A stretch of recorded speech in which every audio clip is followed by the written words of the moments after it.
সালামু আলাইকুম। আশা করি সবাই ভালো আছেন। আজকে আমরা প্রোডাক্ট রিসার্চ নিয়ে আলোচনা করব এবং এইটা এই সিরিজের প্রথম ক্লাস। এর সামনে আরো কিছু ক্লাস আসবে ইনশাল্লাহ। সো আমি খুব বেশি কথা না বাড়িয়ে ক্লাসটা শুরু করে দিই। প্রথমে আসি ক্লাসের আউটলাইন নিয়ে, অর্থাৎ এই ক্লাসটা কিভাবে হবে এবং কয়টা ফেজে আমরা ক্লাসটা করব। প্রথম ফেজ থাকবে হচ্ছে ফাউন্ডেশন অ্যান্ড মাইন্ডসেট নিয়ে, second in-depth research and validation, third হচ্ছে স্ট্র্যাটেজি অ্যান্ড ডিসিশন, এবং ফোর্থ ফেজ হচ্ছে অ্যাডভান্স টেকনিক্স।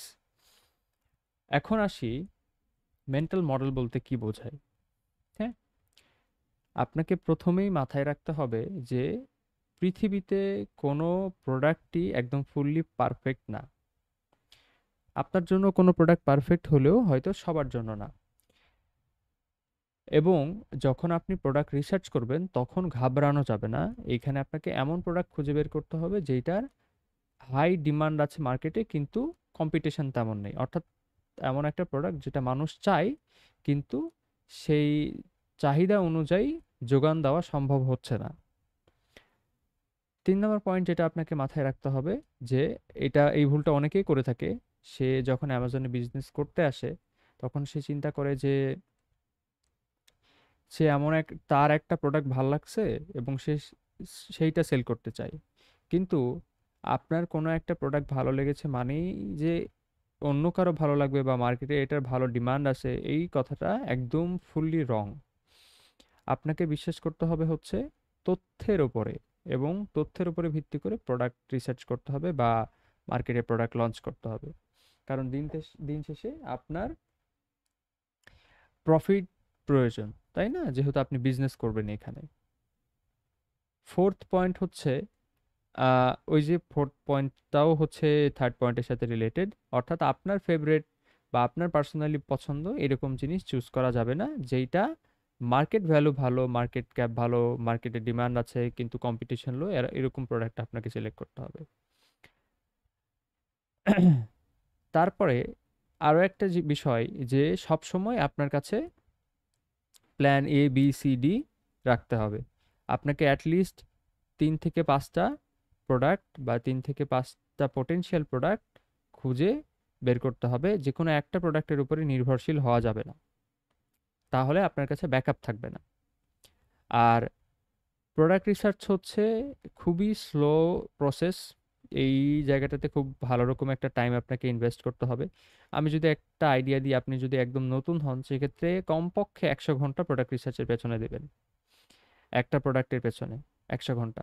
বা একটা যেহেতু আপনি বিজনেস স্টার্ট করতে চাচ্ছেন, 3 থেকে 5টা পটেনশিয়াল প্রোডাক্ট বের করার জন্য 100 ঘন্টা সময় বের করবে, যে আমি 100 ঘন্টা রিসার্চ করে বের করব। এখন 100 ঘন্টা আবার একবারেই আপনি বসে থেকে করবেন বিষয়টা এমন না।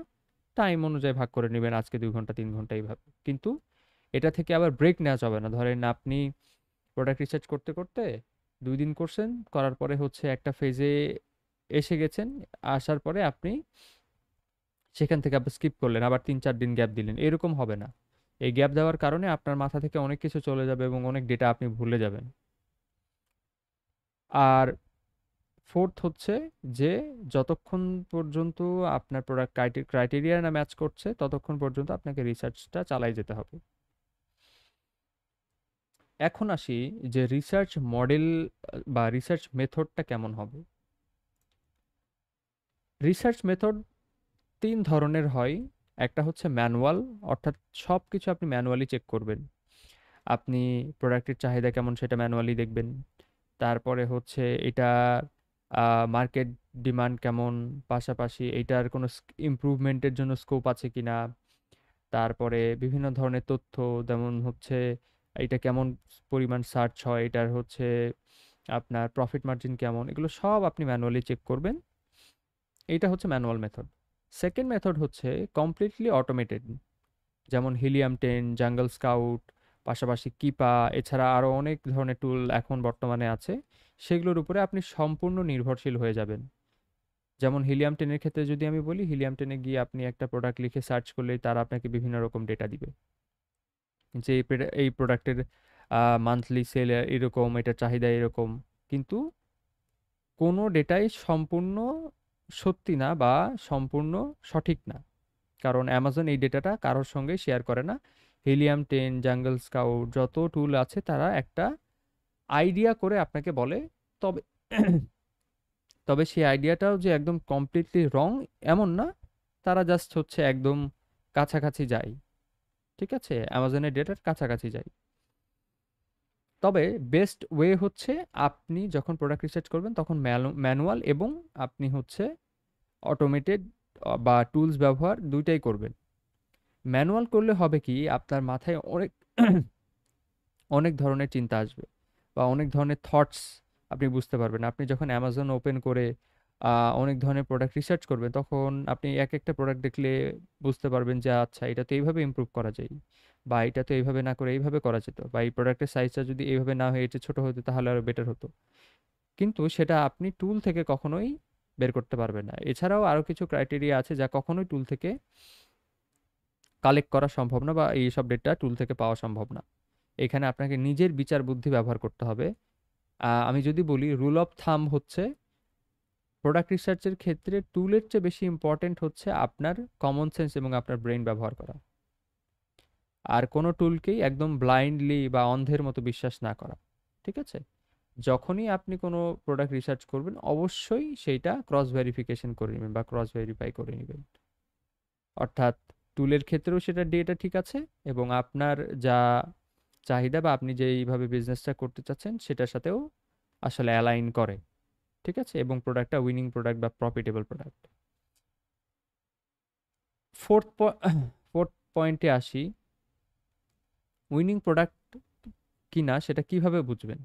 অর্থাৎ আপনি যে অ্যামাজনে বিজনেস করতে চাচ্ছেন, আপনি যে সেল করতে চাচ্ছেন, এখন আপনার তো প্রোডাক্ট প্রয়োজন। প্রোডাক্ট কিভাবে বুঝবেন যে এটা উইনিং কিনা, কারণ উইনিং প্রোডাক্ট না হলে তো এটা সেল হবে না।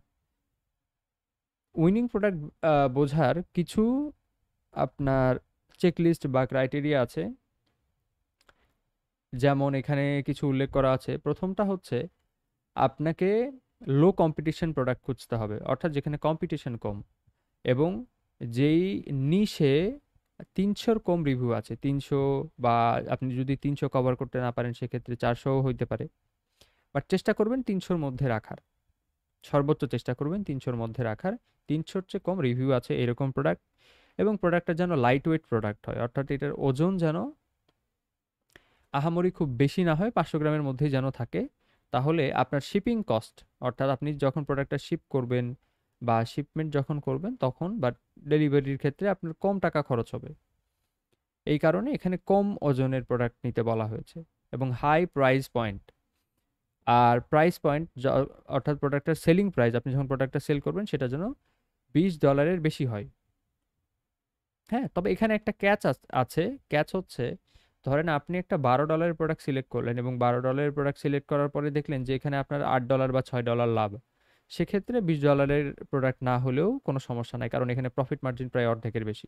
ঠিক আছে, চেষ্টা করবেন $20 উপরের প্রোডাক্টগুলো নিতে, বা $20 বেশি দামের প্রোডাক্টগুলো সেল করতে, কারণ $20 নিচের প্রোডাক্টগুলো অনেক সময় আপনার কোয়ালিটিতে খারাপ হয়।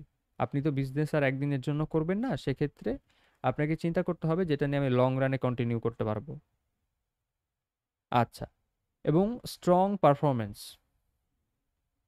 অর্থাৎ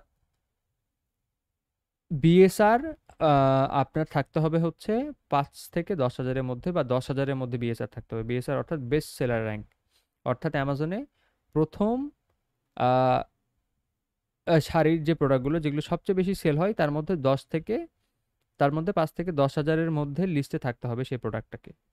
হ্যাঁ, এটা কেন থাকতে হবে, কারণ ওই যে আমরা আলোচনা করলাম একটু আগেই যে প্রোডাক্টের আপনার হচ্ছে মার্কেট ডিমান্ড থাকতে হবে। যেই প্রোডাক্টগুলো অলরেডি হচ্ছে টপ সেলিং প্রোডাক্ট, সেগুলো অলরেডি ডিমান্ড আছে মার্কেটে, মানুষ ওগুলো কিনতেছে। এই কারণে আপনাকে এই বিএসআরটা চেক করতে হবে, এবং যেটা 10 হাজারের মধ্যে থাকতে হবে। এর বাইরে হলে সেই প্রোডাক্টটা সেল করা বা সেটার মার্কেট ডিমান্ড তৈরি করা এটা খুবই কষ্টসাধ্য বিষয়। ফেয়ার প্রাইজিং, ফেয়ার প্রাইজিং বলতে কি বোঝাই, অর্থাৎ এই প্রোডাক্টে আপনার প্রাইজিং স্যাচুরেশন থাকা যাবে না। ধরেন আপনি একটা হচ্ছে অফিসের কলমদানি সেল করছেন, সো একই প্রোডাক্ট আপনি সেল করতেছেন $18, আরেকজন সেল করতেছে $6, দুটার কোয়ালিটিও প্রায় ধরেন সেম। সেক্ষেত্রে আপনি কিন্তু এই মার্কেটে টিকতে পারবেন না। আবার অন্যজন এটা সেল করতেছে হচ্ছে $5, কেউ সেল করতেছে $10, ঠিক আছে? তো মানুষ তখন আপনারটা কিনতে চাইবে না, তাদেরটা আগে নিবে, কারণ কোয়ালিটি সেম, সবকিছু মোটামুটি সেম, দেখতে সেম। তো আপনারটা কেন নেবে? কেন আমি হচ্ছে $18 দিয়ে হচ্ছে বেশি টাকা খরচ করে সেম জিনিসটা আবার কেন নিব? অবশ্যই নিব না। এই কারণে প্রাইজিং স্যাচুরেশন বা ফেয়ার প্রাইজিং স্যাচুরেশন নাই এইরকম প্রোডাক্ট আপনাকে সিলেক্ট করতে হবে। আচ্ছা, আর একটা পয়েন্ট হচ্ছে মার্কেটটা যেন ওপেন থাকে সবার জন্য। এরকম কিছু কিছু প্রোডাক্ট আছে যেগুলো সিঙ্গেল ব্র্যান্ড ডমিনেট করে, অর্থাৎ একটা নির্দিষ্ট ব্র্যান্ড শুধু এই পুরা নিশটা ধরে তারা হচ্ছে কাজ করতেছে। আমি যদি বাংলাদেশের উদাহরণ দিয়ে বলি, তাহলে যেমন প্রাণ, আরএফএল, এইসব গ্রুপ বাংলাদেশের ধরেন প্লাস্টিকের 50% হচ্ছে আরএফএল বিল্ড করে। তাদের হচ্ছে সব রকমের জিনিস আছে প্লাস্টিকের। এখানে অন্য ব্র্যান্ড যদি আসে, তাহলে তাদের মানে মার্কেটে এন্টার করা পর্যন্ত প্রচুর টাকা স্পেন্ড করতে হবে, কারণ অলরেডি আরএফএল অনেক বেশি মার্কেট তৈরি করে ফেলেছে বা অনেক বেশি আপনার কাস্টমার তৈরি করে ফেলেছে। সো আপনি আবার যদি ওই কাস্টমারগুলোকেই টার্গেট করেন, তাহলে আপনাকে আরএফএল এর চেয়ে হয়তো ডবল খরচ করতে হবে। অ্যামাজনের ক্ষেত্রেও বিষয়টা ঠিক একই। আমি জাস্ট সহজে বোঝানোর জন্য এই উদাহরণটা দিলাম। এবং আপনি যখন প্রোডাক্ট রিসার্চ করবেন, প্রত্যেকটা প্রোডাক্টের তো একটা প্রাইমারি হচ্ছে কিওয়ার্ড থাকে। সেই প্রাইমারি কিওয়ার্ডটার অবশ্যই এসভি বা সার্চ ভলিউম হাই হতে হবে। পাশাপাশি প্রোডাক্টটা কনসিস্টেন্টলি সেল হতে হবে। এমন হওয়া যাবে না যে এই প্রোডাক্টটা জানুয়ারি মাসে সেল হয় হচ্ছে 200 পিস, আবার অক্টোবর মাসে সেল হয় হচ্ছে 2000 পিস, আবার হচ্ছে আপনার ডিসেম্বরের দিকে সেল হওয়া স্টার্ট করে 1500 1200 এরকম, আবার এটা কমে যায়। অর্থাৎ এটা সিজনাল। ধরেন যদি আমি বলি হচ্ছে বর্ষার সময়, এমন একটা কান্ট্রিতে আপনি সেল করছেন যেখানে বর্ষা এবং গ্রীষ্ম এই দুইটা কাল আছে। তো তখন যখন বর্ষা হবে, আপনি যদি রেইনকোট সেল করেন, তাহলে ওটা কিন্তু বর্ষাকালেই ভালো সেল হবে, ওটা কিন্তু গ্রীষ্মকালে কেউ কিনবে না।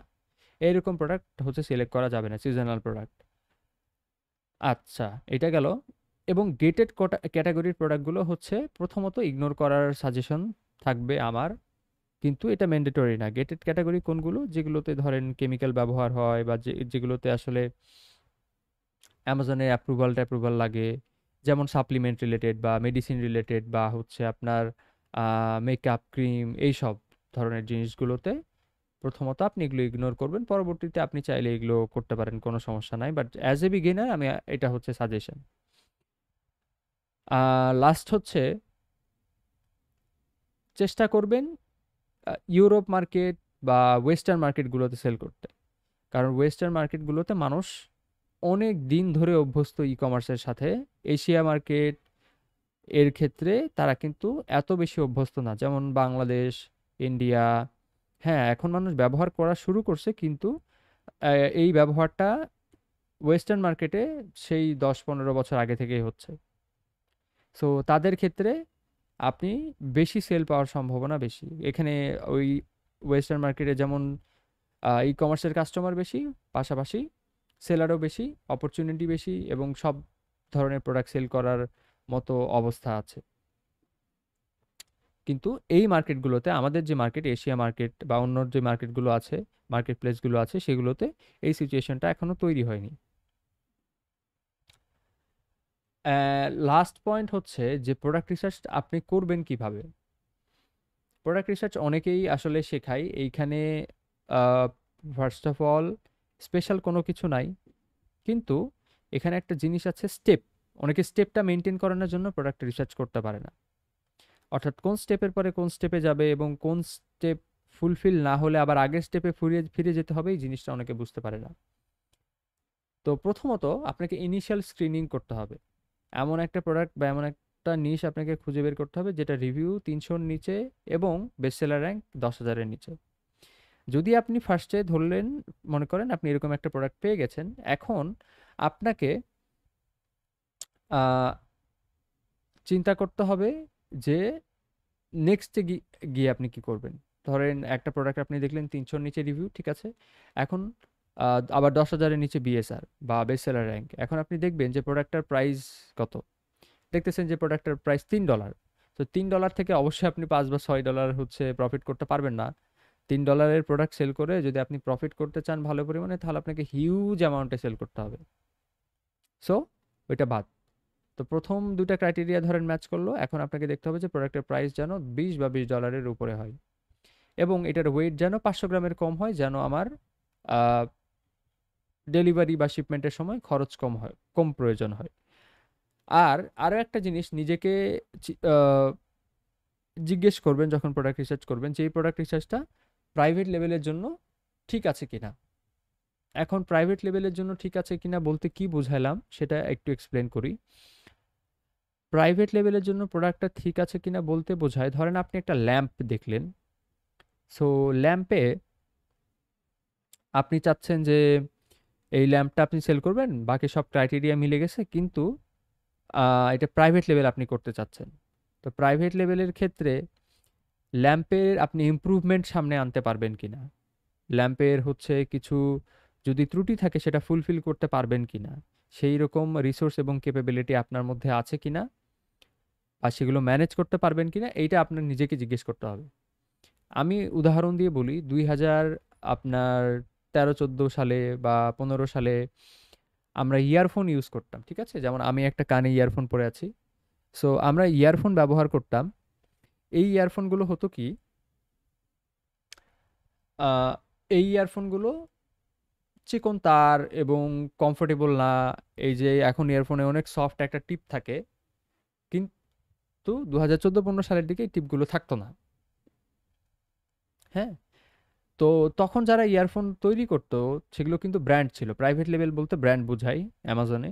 তো তখন যারা ইয়ারফোন সেল করতো সেগুলো হচ্ছে ব্র্যান্ড ছিল। এখন ব্র্যান্ডের ক্ষেত্রে আপনাকে দেখতে হবে যে আপনি প্রোডাক্টের ডেভেলপমেন্টে কাজ করতে পারবেন কিনা। দুনিয়া কিন্তু সবসময় একই ধরনের প্রযুক্তি ব্যবহার করে না। তো এই ইয়ারফোন ধরেন আপনি অ্যামাজনে একটা ইয়ারফোনের ব্র্যান্ড ওপেন করলেন, ইয়ারফোনের ব্র্যান্ড ওপেন করার পরে আপনি দেখতেছেন যে আপনি এটা ডেভেলপমেন্টে কাজ করতে পারবেন। অর্থাৎ সামনে ইয়ারফোনের ক্ষেত্রে যে প্রযুক্তিগুলো আসবে, তারপরে হচ্ছে যে ডিজাইন প্যাটার্নগুলো আসবে, সেগুলো আপনি ম্যানেজ করতে পারবেন বা আপনার ব্র্যান্ডে ইনক্লুড করতে পারবেন। আপনার ব্র্যান্ডে মানুষকে ইন্ট্রোডিউস করাইতে পারবেন সেই প্রযুক্তিগুলো। ধরেন এখন আসছে হচ্ছে ওয়্যারলেস ইয়ারফোন, তারপরে আসছে এয়ারবাডস, এয়ারপডস, পাশাপাশি সেগুলোতে আরও অনেক হচ্ছে মোড আছে, গেমিং মোড আছে, কলিং মোড আছে, তারপরে আহ, মানে ধরেন কলে যখন আপনি কথা বলবেন আশেপাশে সাউন্ড একদমই শোনা যাবে না, এরকম অনেক ধরনের ফিচার আছে। সো এইগুলো আপনি ইনক্লুড করতে পারবেন কিনা সেটা আপনাকে চিন্তা করতে হবে, যে আমি তো শুরু করলাম ঠিক আছে, কিন্তু আমার এই প্রোডাক্টগুলো নিয়ে আমি আসলে সামনে আগাতে পারবো কিনা। হ্যাঁ, প্রোডাক্টটাকে নেক্সট লেভেলে নিয়ে যেতে পারবো কিনা। যদি না পারেন সেক্ষেত্রে এটা প্রাইভেট লেভেলের উপযুক্ত না আপনার জন্য। অন্য কেউ পারতে পারে, অন্য কারো কাছে সেই রিসোর্সটা থাকতে পারে, বা সাপ্লায়ারের কাছ থেকে ম্যানেজ করতে পারে, ঠিক আছে?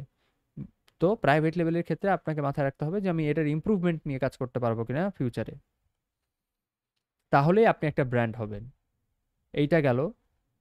এরপর আসি যে আপনাকে একটা প্রাইমারি কিওয়ার্ড ফাইন্ড আউট করতে হবে। প্রাইমারি কিওয়ার্ড ফাইন্ড আউট করতে হবে বলতে কি, আমি আপনাকে একটু অ্যামাজনে গিয়ে দেখাই। আমি এখানে সার্চ করেছি হেলথ হাউসহোল্ড ক্যাটাগরি, অন্য ক্যাটাগরিতেও সার্চ করে দেখাচ্ছি। কোনটা দিব, পেট সাপ্লাইজ দিলাম।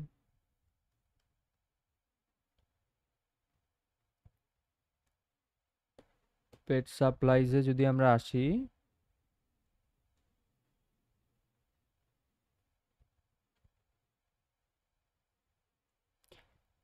এই যে পুপ ব্যাগস, ঠিক আছে? পুপ ব্যাগসের ক্ষেত্রে আপনি দেখবেন যে এইটা হচ্ছে আপনার প্রাইমারি কিওয়ার্ড। হ্যাঁ, অর্থাৎ কোন ওয়ার্ড বা কোন কয়েকটা শব্দ মিলে আপনার প্রোডাক্টটাকে ফুললি রিপ্রেজেন্ট করে,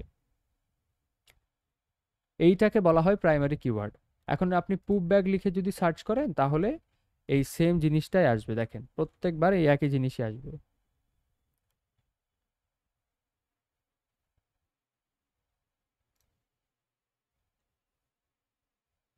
এই যে পুপ ব্যাগ, হয়তো কালার আলাদা কিন্তু জিনিসটা সেম। কিন্তু আমি যদি আবার হচ্ছে এখান থেকে এই যে ডিসপেন্সার লিখে সার্চ করি,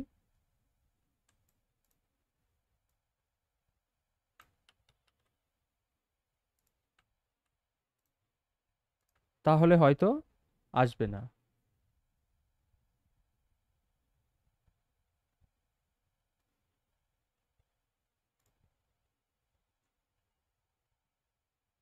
আচ্ছা ওয়েট, আমার একটা এক্সটেনশন চালু আছে, আমি এক্সটেনশনটা অফ করে নিই।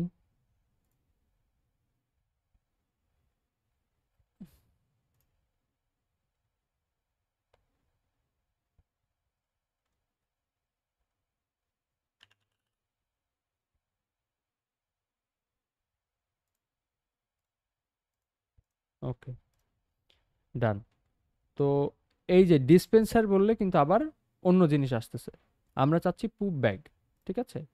সো আপনাকে আগে ফাইন্ড আউট করতে হবে যে কোন একাধিক শব্দ মিলে বা কোন ওয়ার্ড বা হ্যাঁ কোন ওয়ার্ড মিলে বা কোন ফ্রেজ মিলে আমার প্রোডাক্টটাকে রিপ্রেজেন্ট করে, অর্থাৎ কোন দুইটা বা তিনটা ওয়ার্ড মিলে আমার প্রোডাক্টটাকে একদম ফুললি রিপ্রেজেন্ট করে, এবং ওইটা দিয়ে যদি আমি গুগলেও সার্চ করি তাহলেও সেম রেজাল্ট আসে, বা পুপ ব্যাগই বা যেটা আমি চাচ্ছি সেটাই দেখাই। যে আমি যদি গুগলে সার্চ করে দেখাই তাহলে দেখেন সেম জিনিসই দেখাচ্ছে, ঠিক আছে? সো আপনাকে প্রাইমারি কিওয়ার্ড ফাইন্ড আউট করতে হবে।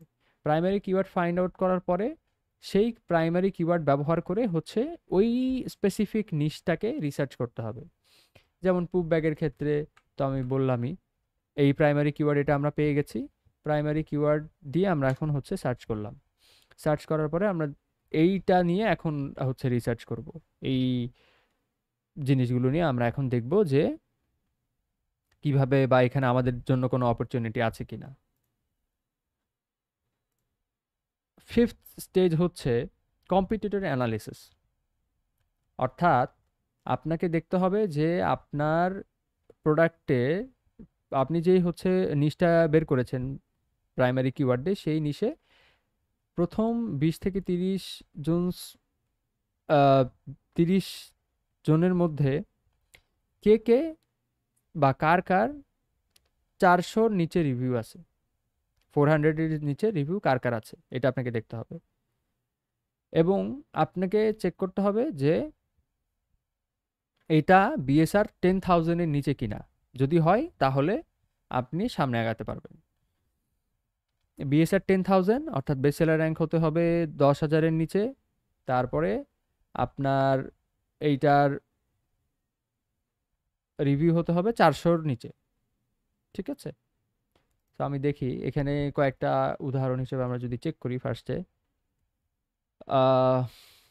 আমার হচ্ছে এক্সটেনশন কিছু হয়তো ডাউনলোড করা আছে, এই জন্য এক্সট্রা ইনফরমেশন দেখাতে পারে।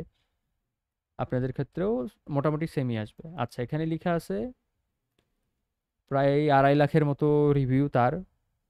সো এটা আগেই বাদ, এটা বাদ, এটা বাদ, এটা বাদ, সব বাদ। এগুলো বাদ। এই যে দেখেন এগুলো হচ্ছে রিভিউ, সো এগুলো সবই বাদ যাচ্ছে। এটা আছে 779, 779 দিয়েও আমাদের হচ্ছে না। আম, 1,000, আচ্ছা।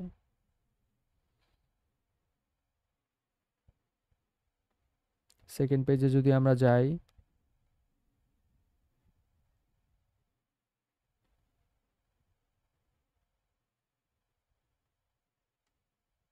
568, বাট 400 নিচে হচ্ছে না।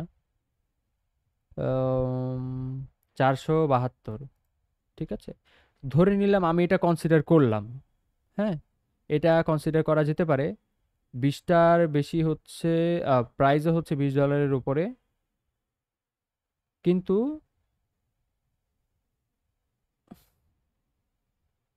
এই যে একটা আমরা আরো একটা পাইছি বায়োডিগ্রেডেবল, সেটা আমি একটু ওপেন করে রাখি। এই যে একটা বায়োডিগ্রেডেবল।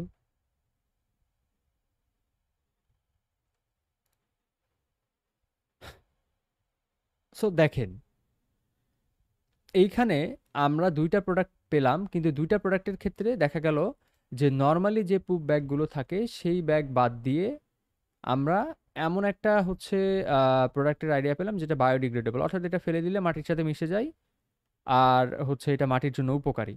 ঠিক আছে? কিন্তু অন্যদের ক্ষেত্রে আবার এই ফিচারটা নাই, বা এই সুবিধাটা অন্যগুলোর সবগুলোর ক্ষেত্রে নাই। তো এখন দেখতে হবে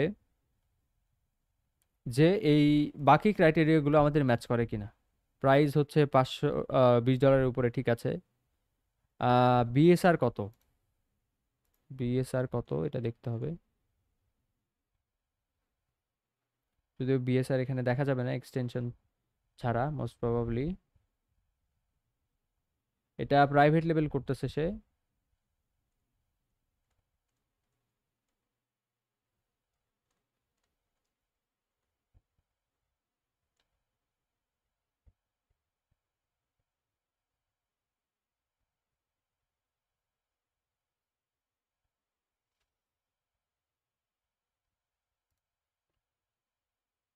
আচ্ছা, যাই হোক সমস্যা নাই, বিএসআর না দেখা গেলেও সমস্যা নাই, আমি আগে হচ্ছে এই পয়েন্টগুলো ক্লিয়ার করি। তো এখানে এখন হচ্ছে আপনার দেখতে হবে যে বিএসআর কত। ঠিক আছে?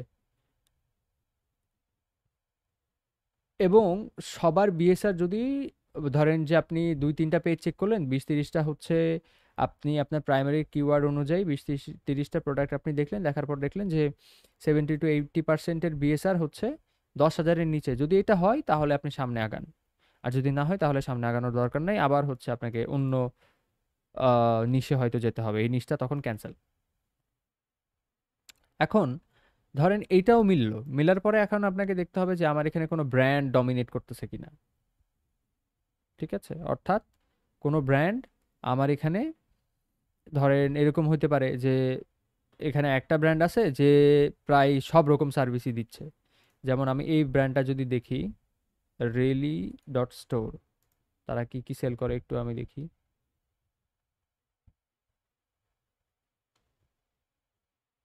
হ্যাঁ, তারা হচ্ছে একটা ব্যাগের কোম্পানি, সব প্রায় মোটামুটি সব রকম ব্যাগই তারা বানায়। আচ্ছা, এটা গেল। আচ্ছা, আরো একটা দেখি আমি।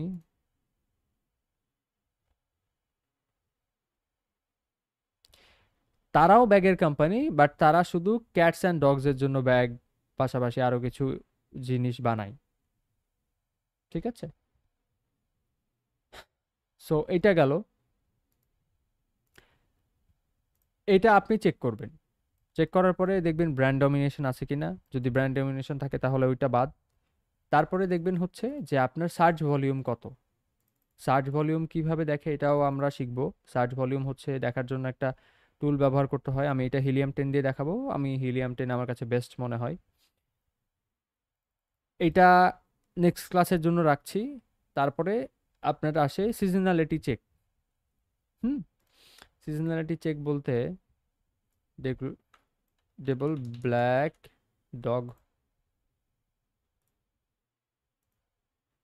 গুগল ট্রেন্ডস লিখে সার্চ করব, ট্রেন্ডস, এবং দেখব যে এটা মানুষ আসলে কেমন সার্চ করে বা কেন।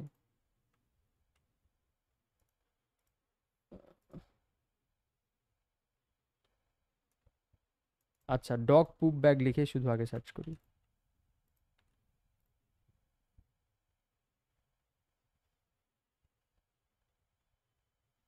বাংলাদেশ না, আমাদের হচ্ছে ইউনাইটেড স্টেটস।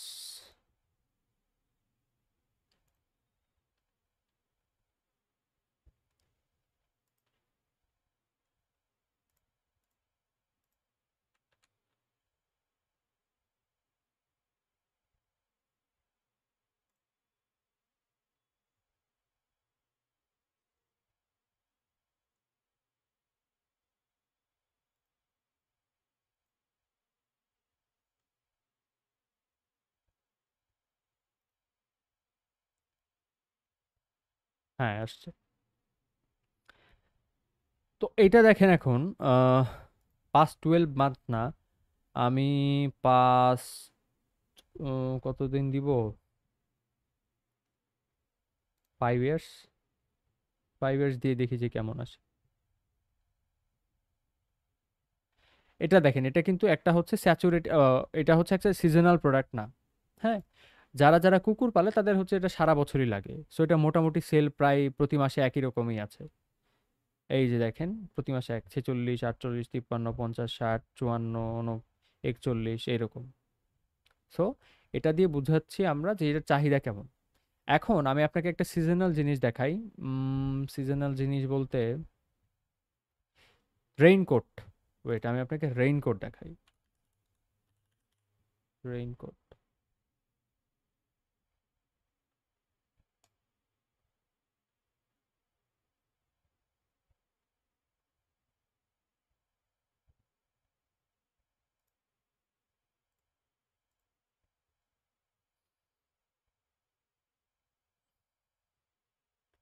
সেপ্টেম্বরের দিকে রেইনকোটের সেল ভালো থাকে, জানুয়ারির দিকে একদম কমে যায়। এই লালটা হচ্ছে রেইনকোট। আবার হচ্ছে জুলাইয়ের দিকে কমে যায়, এরকম। আমি যদি 5 বছরের দেখি, এই যে দেখেন এইটা কিন্তু প্রায় সেমই আছে। এটা হচ্ছে ওই যে কুকুরের যে মানে ডগ পুপ ব্যাগ, ওইটা ঠিক আছে, মোটামুটি সারা বছর একই পরিমাণেই সেল হয়। কিন্তু রেইনকোটটা দেখেন, সে হয়তো কুকুরের চেয়ে সেল বেশি হয়, কিন্তু সেটা স্থিতিশীল না। স্থিতিশীল না বলতে অক্টোবরে, অক্টোবরের দিকে, অক্টোবর 2021-এর দিকে এটা সেল হয়েছে বেশি, তারপরে হঠাৎ করে নেমে গেছে। কেন নেমে গেছে? কারণ এটা আবহাওয়ার উপর নির্ভরশীল। মানুষ যদি বৃষ্টি না হয়, মানুষ রেইনকোট নিয়ে করবেটা কি? ঠিক আছে? বা বৃষ্টির সিজনই যদি না থাকে, তাহলে মানুষের রেইনকোট নিয়ে লাভ কি? লাভ নাই তেমন, তাই না? তো এই হচ্ছে, এরকম হচ্ছে বিষয়গুলো। আপনাকে দেখতে হবে যে সারা বছরই যেন জিনিসটা সেল হয়। এমন যেন হয় না যে একদিন সেল হয়েছে প্রায় হচ্ছে $2 লাখ, পরের দিন পরের 2 বছর হচ্ছে মাত্র 2 বছর হচ্ছে প্রতি মাসে সেল হয়েছে $2,000 করে, এরকম যেন প্রোডাক্ট না হয়। এটা গেল সিজনালিটি চেক। সিজনালিটি চেক করার পরে আপনি দেখবেন যে এই প্রোডাক্টের ক্ষেত্রে কোনো অপরচুনিটি আছে কিনা। এখন অপরচুনিটি আছে কিনা বলতে আমি কি বুঝালাম এটা বলি আপনাকে। এই যে পুপ ব্যাগ, একটা প্রোডাক্ট দিয়ে আমি উদাহরণ দিচ্ছি যেন আপনাদের জন্য বুঝতে সুবিধা হয়। এই যে পুপ ব্যাগ, পুপ ব্যাগের ক্ষেত্রে আপনি দেখেন যে এইখানে তারা যতগুলো যারা যারা সেল করতেছে বেশিরভাগই বায়োডিগ্রেডেবল না। হ্যাঁ, তো মার্কেটে একজন আবার আসলো, বা ধরেন আপনি নিজে এখন দেখতেছেন যে আচ্ছা, পলিথিনগুলো তো রাখার মতো এত ইয়া নাই, আবার এই জিনিসটাও এরকম যে আমি সব জায়গায় ফেলেও দিতে পারবো না, তাহলে এটা কি করা যায়? হ্যাঁ, তো আপনি প্ল্যান করলেন যে আমি এমন একটা হচ্ছে আপনার ব্যাগ বানাবো, পুপ ব্যাগ বানাবো, যেটা কি হবে, বায়োডিগ্রেডেবল হবে। বায়োডিগ্রেডেবল হবে, ইকো ফ্রেন্ডলি হবে, অর্থাৎ এটা যদি আমি হচ্ছে নিয়ে গিয়ে জাস্ট আমার বাগানে বা কোথাও যদি আমি ফেলে দিই, তাহলে এটা মাটির সাথে মিশে যাবে। পলিথিন সহ মাটির সাথে মিশে যাবে এবং এটা গাছের উপকারে বা গাছের কাজে আসবে। ঠিক আছে? এই প্ল্যানটা হচ্ছে আপনাকে রেডি করতে হবে, বা এইভাবে আপনাকে কাজ করতে হবে, তাহলে এইটা প্রাইভেট লেভেল হিসেবে হবে। ওই যে আমি একটা ইয়ারফোনেরও উদাহরণ দিলাম, যে এক টাইমে ইয়ারফোন ছিল একরকম, পরবর্তীতে ওই ব্র্যান্ডগুলো কিন্তু ইয়ারফোনগুলো ইমপ্রুভ করছে। তারা ওইটা নিয়ে রিসার্চ করছে বা ওইটা নিয়ে কাজ করার চেষ্টা করছে যে প্রোডাক্টে আরও কী কী ইমপ্রুভমেন্ট থাকতে পারে, যেগুলো আমরা করতে পারি যেন প্রোডাক্টটা আরও এফিসিয়েন্ট হয় বা প্রোডাক্টটা যেন আরও ভালো হয়। হ্যাঁ, তো আপনাকেও এই কাজটা করতে হবে যদি আপনি প্রাইভেট লেভেল করতে চান, বা যদি মনে করেন যে এখন হচ্ছে জাস্ট আপনি মাইক্রো প্রাইভেট বা হোলসেল দিয়ে স্টার্ট করবেন, পরে প্রাইভেট লেভেলে শিফট করতে চাচ্ছেন, তো সেই ক্ষেত্রে আপনি এটা করতে পারেন, বা আপনাকে এই জিনিসটা চিন্তা করতে হবে। আর সবসময় অপরচুনিটির জন্য মানে অপরচুনিটি রাখবেন হাতে, তাহলে আহ, আপনি প্রোডাক্টটা নিয়ে সামনে আগাইতে পারবেন। আর যদি অপরচুনিটি কোনো না থাকে, সেক্ষেত্রে সামনে আগানো কঠিন হবে। এটা তো প্রোডাক্টের স্পেসিফিকেশনের অপরচুনিটি গেল। এছাড়া আরও আছে। ধরেন আপনি দেখলেন যে এই যে নিয়ে নিয়ে আপনি কাজ করতেছেন, তাদের মোটামুটি বেশিরভাগের লিস্টিংগুলো খারাপ। হ্যাঁ, বা আপনার হচ্ছে লিস্টিং খারাপ না হলেও ইমেজের কোয়ালিটি খারাপ। যেমন আপনার কার মনিটর, কার মনিটর বলতে কি কিছু আছে থাকার কথা? এই যে এগুলো, হ্যাঁ, এগুলোর ক্ষেত্রে দেখবেন যে অনেকের লিস্টিং এর ইমেজ খারাপ, তারপরে হচ্ছে কেউ ডেসক্রিপশন ভালো ভালো ভালো দেয়নি, এরকম যদি হয়, এই দেখেন লিস্টিং এর ইমেজ ভালো না, লিস্টিং এর ইমেজটা ফাটাফাটা, নাকি আমার হচ্ছে পিসিতে ইয়া, হ্যাঁ লিস্টিং এর ইমেজটা খুব একটা ভালো না, এটা আমি বলতে পারি।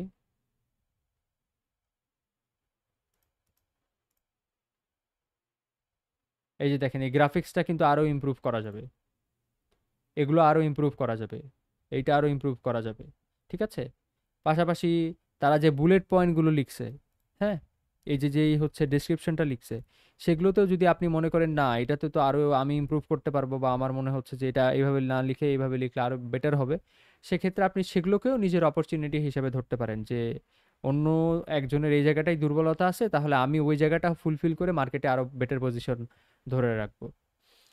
লাস্টলি হচ্ছে আপনাকে প্রোডাক্টের হ্যাঁ প্রাইস স্যাচুরেশন নিয়ে চিন্তা করতে হবে। প্রথমে আমরা কি চিন্তা করলাম,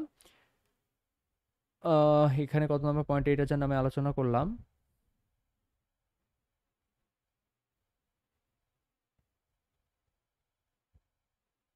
উম, হ্যাঁ ব্র্যান্ড নিয়ে বললাম, মেবি ব্র্যান্ড স্যাচুরেশন বা আপনার ব্র্যান্ড ডমিনেশন নিয়ে বললাম। এখন আপনাকে চিন্তা করতে হবে যে প্রাইস স্যাচুরেশন আছে কিনা, অর্থাৎ এই প্রোডাক্টটা কি কিভাবে সেল হচ্ছে। ধরেন আপনি পুপ ব্যাগের ক্ষেত্রে যদি আমি বলি, পুপ ব্যাগ কই গেল,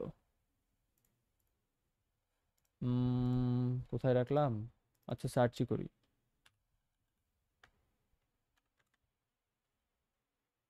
ডগ পুপ ব্যাগ, ওকে।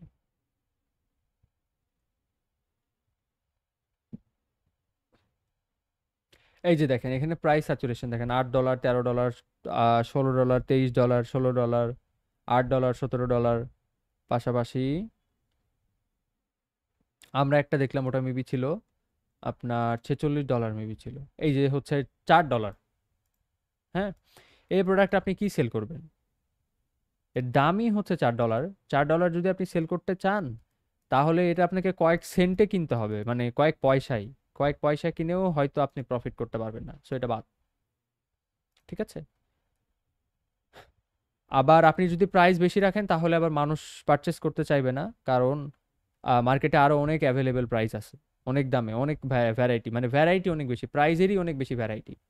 এটা $500-এরও আছে, আবার হচ্ছে $4-এরও আছে, ঠিক আছে। সো এই জায়গাটায় আপনি কম্পিটিশনে হেরে যাবেন তাদের সাথে, যেহেতু আপনি নতুন স্টার্ট করবেন, কম্পিটিশনে আপনি তাদের সাথে টিকতে পারবেন না, যার কারণে এইগুলো হচ্ছে সিলেক্ট করা যাবে না, এখানে হচ্ছে আপনাকে প্রোডাক্টটা বাতিল করে ফেলতে হবে। তারপরে আবার ধরেন এই নিচটা শেষ, যেমন আমরা হচ্ছে ডগের ক্ষেত্রে বলা যায় যে প্রাইজের স্যাচুরেশনের কারণে এবং আরও দুই একটা কারণে আমরা হচ্ছে এটা বাদ দিয়ে দিচ্ছি। প্রাইজের স্যাচুরেশন, তারপরে মান্থলি সেলস রিভিউ অনেক বেশি, অনেক হাই, হ্যাঁ। তো এইগুলো হচ্ছে আপনার, তাহলে এটা চুজ করা যাবে না। এবং চিন্তা করবেন এবং চেষ্টা করবেন এমন প্রোডাক্ট নিয়ে কাজ করার, যে প্রোডাক্টগুলো আপনার প্রাইভেট লেভেলের ক্ষেত্রে যদি হয়, তাহলে খুব বেশি দিন হয়নি যে মার্কেটে আসছে এরকম প্রোডাক্ট সিলেক্ট করতে হবে আপনাকে। খুব বেশি দিন হয়নি মার্কেটে আসছে বলতে কি বুঝাই, ধরেন কেউ 5 বছর ধরে একটা জিনিস সেল করতেছে, তার ব্র্যান্ড হয়ে গেছে, সো আপনি কিন্তু তার সামনে টিকতে পারবেন না, বা ওই নিশে যারা কাজ করতেছে তারা বেশ কয়েক বছর ধরে আছে, 5 বছর 7 বছর এরকম, বা হচ্ছে 3-4 বছর। তো এই জায়গাটা আপনাকে সিলেক্ট করা যাবে না, কারণ তারা তাদের রিভিউ সেল সব কিছুই বেশি হবে এবং তাদের একটা কাস্টমার বেস থাকবে। যেমন ধরেন এই প্রোডাক্টের ক্ষেত্রে যে যে হচ্ছে ডগ পুপ ব্যাগ এদের কাছ থেকে নিয়েছে, তার তো আবার সামনে লাগবে তাই না, এটা তো প্রতিনিয়তই কিনতে হয়, কারণ কুকুরের ব্যবহার করার জন্য, কুকুরের ব্যবহারের ফলে তো এটা শেষ হয়ে যাবে। সো সে যদি ভালো সার্ভিস পায় অবশ্যই, যে কাস্টমার সে যদি ভালো প্রোডাক্ট পায় অবশ্যই সে আবার কিনবে, এবং সে আবার হয়তো বেশি প্রায় অধিকাংশ সম্ভাবনায় যে সে এখান থেকেই বা এই ব্র্যান্ড থেকেই আবার পারচেস করবে, ঠিক আছে। যার কারণে এইটা হচ্ছে আপনাদেরকে সিলেক্ট করা যাবে না, বা ওই সকল ব্র্যান্ডের আশেপাশেও ঘেঁষা যাবে না।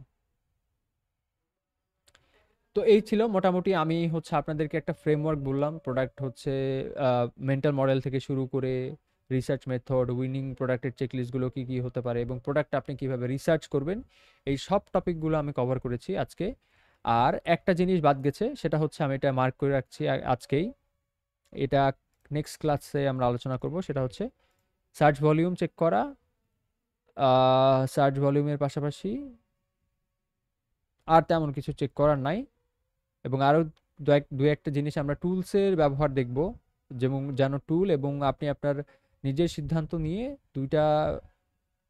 দুইটার একটা সামঞ্জস্য করে যেন ডিসিশন নিতে পারেন যে কোন প্রোডাক্ট নিয়ে আপনার আগানো উচিত বা কাজ করা উচিত। ঠিক আছে? সো ততক্ষণ পর্যন্ত সবাই ভালো থাকবেন, ইনশাল্লাহ নেক্সট এপিসোডে আবার দেখা হবে।